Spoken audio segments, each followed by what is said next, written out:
welcome to Module 1.3 Bravo.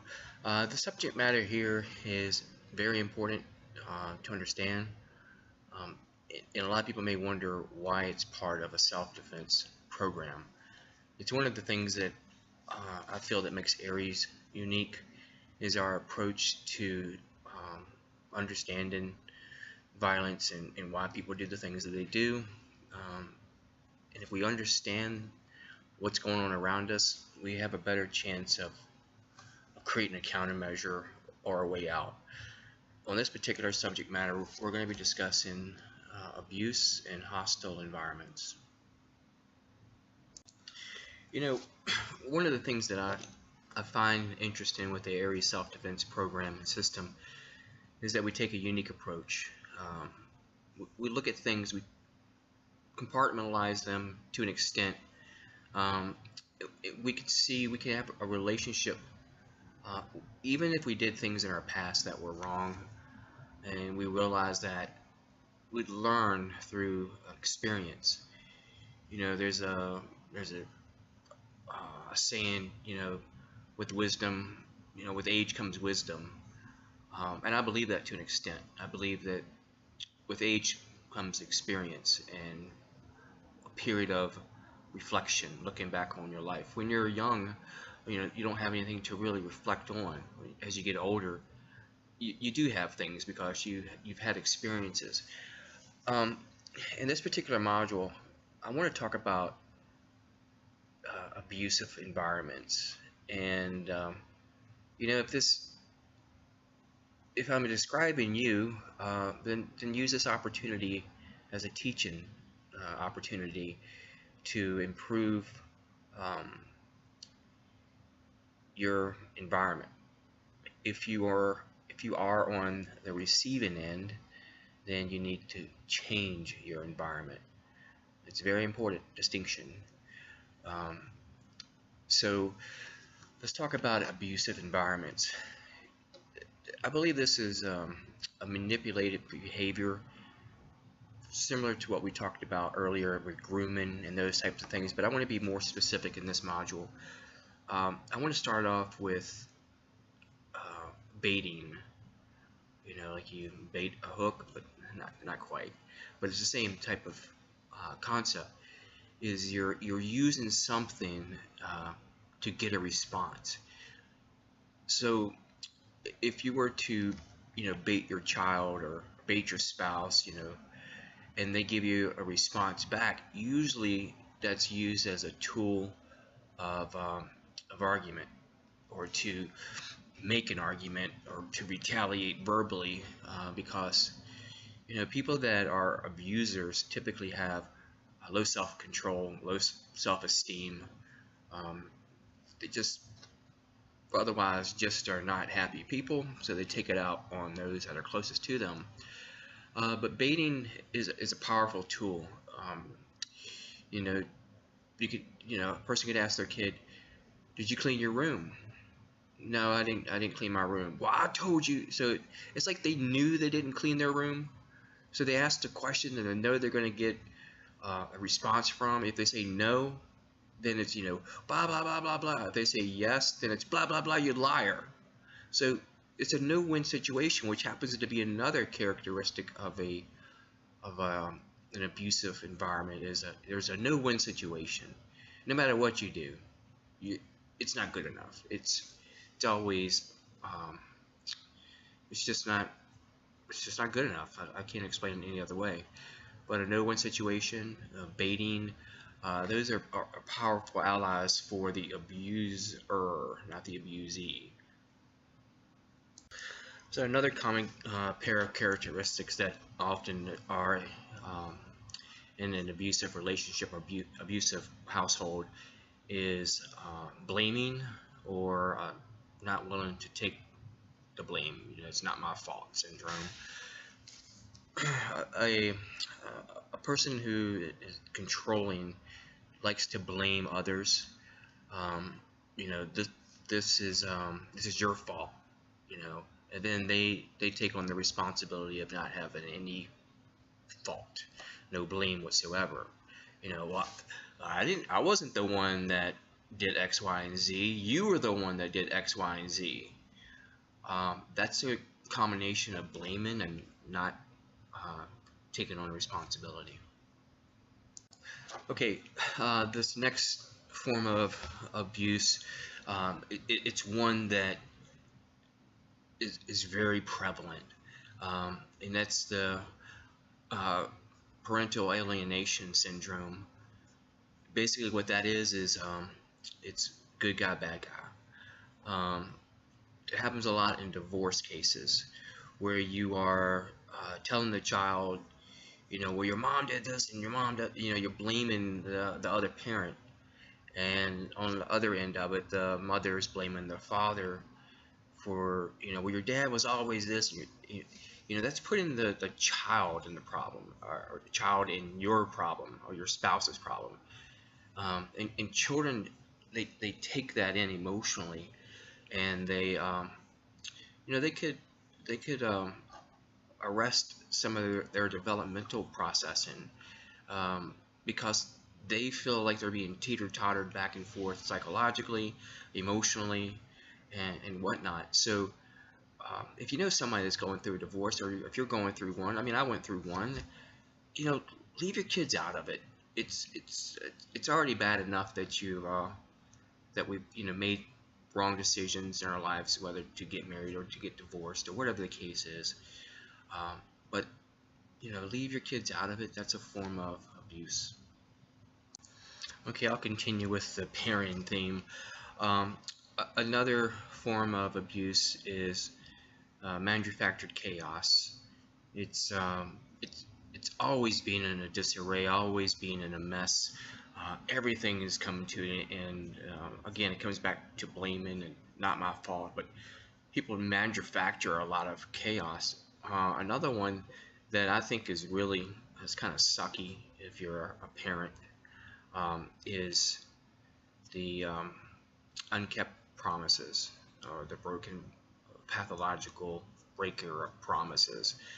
When you tell your children or your spouse that you're going to do something, and there's always this continuation of not doing anything. If you tell your kids you're going to take them to the movies, or you're going to take them to the park, or you do all this, younger children, they really they have to have a need of fulfillment. And if you're promising these things to them and you don't live up to them, or you don't deliver on some of these promises, then they develop a maladaptive behavior pattern where they develop coping skill problems. They may rationalize it as, well, it's my fault that my dad, doesn't want to take me to the park, or it's my fault my husband doesn't, do X, Y, and Z, or it's my fault, or I'm talking about the kid saying it's my fault, or the wife saying it's my fault. So those are two other things to be mindful of. Are you contributing to this type of abuse? So let's further investigate abusive contributors, or what causes abuse. Again, it's things that a lot of people are not even aware that they're doing it. So that's why I developed this program, is to educate people. And if it's like I said, if it's you could improve your environment. There's a method of abuse that really robs a person of their individuality or their own freedoms. You find this a lot in religions, or again, we don't talk about politics or religions, but let's talk about politics and religions for a second, because I want you to see where I'm coming from with this. The CIA came out with a method of mind control, and it's commonly referred to as the B.I.T.E model. Now, the B.I.T.E model is controlling behavior, controlling information, thought control, and emotion control. And a lot of times you see those particulars in organized religion. You know, your behavior has to be one thing. I have to wear a suit and tie to church. You know, the thought. You know, making yourself feel bad for this or that. You know, it's the information. You know, it's so one-sided that if you deviate from that, you're ostracized and you're the bad guy. And then emotions. You know, when you place emotions in front of rationale, logic, and those things, it can sweep you away. Now, I'm not degrading religion. You know, I'm a very religious, spiritual person. But what I'm saying is that is a form of abuse, even though you may not see it. I think it's important to open this can of worms because you need to realize if you're under a form of mind control. Uh, Parents, again, you know, it's how we construct our families and our children. Is we as parents, we give them information, we tell them how to behave, we, you know, give them things to think about, and you know what's good and what's not good, and how you should feel about this interaction, how you shouldn't feel about it. And those are can be all good, but also know they can be all bad. If you tell, you know, your child, and I'm speaking for myself, so don't take the stuff personally. It just hopefully you can get some information out of it. But if you're only giving your child your opinion or your point of view, and there's no debate, then you've shut them out. You've excluded them from being a voice in the family unit. Um, it's one thing that I do quite often with my family. It's in fact it's I would say it's nearly extinct. You know, where moms and dads get together and they talk with their children, but you can learn so much from them. And you know, sometimes you need to validate their positions. If you don't, you know, you keep them in that bubble of unapproval or unaccepted, and then they become more recluse and more isolated because you know their opinions and their are just not heard. So you know, why even tell them? Now, there's a difference between opinions and opinionated, um, because being opinionated, you may you may invite arguments. You know, because I know when I was a kid, you know, I was always right. My parents were always wrong. Now that I'm a parent, you know, I feel like I'm more right than them. You still have to be a parent, and you still have to be the ultimate decision maker. But you know, let some of that free energy flow out of them. You'll be a better person for it. And finally, I want to close out this module with some words to those that wish to share this information and become instructors one day. I personally teach a lot of victims of domestic abuse. All these clients that I have, it's a one-on-one session, and they come to me wanting to learn self-defense in the physical form of it. But what often transpires is they share their stories with me, and our sessions turn into just discussion, because that's really they really just need that opportunity to express themselves in what they consider to be a safe environment. Um, One of the best forms of that you can display to an individual is empathy. Um, so it's kind of a tightrope to be on. To be quite honest with you, is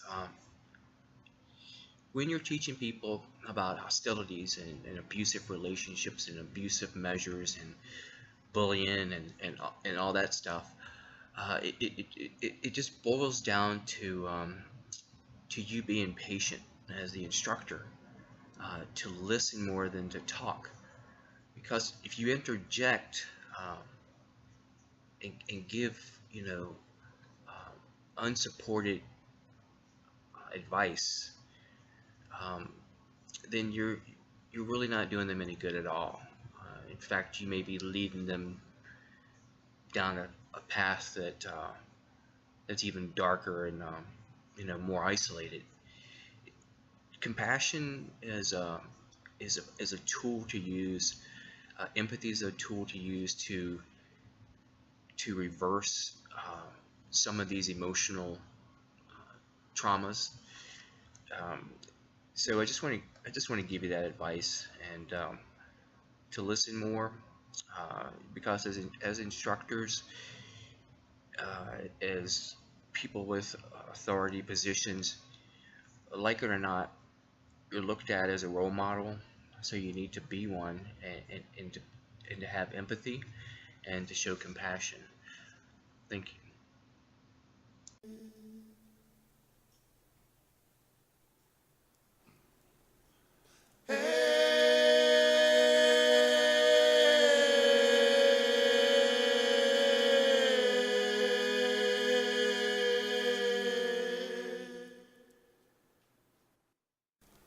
Time has come for me to reevaluate my life. It seems I've reached an impasse. No more time to be the man I tried so hard not to be.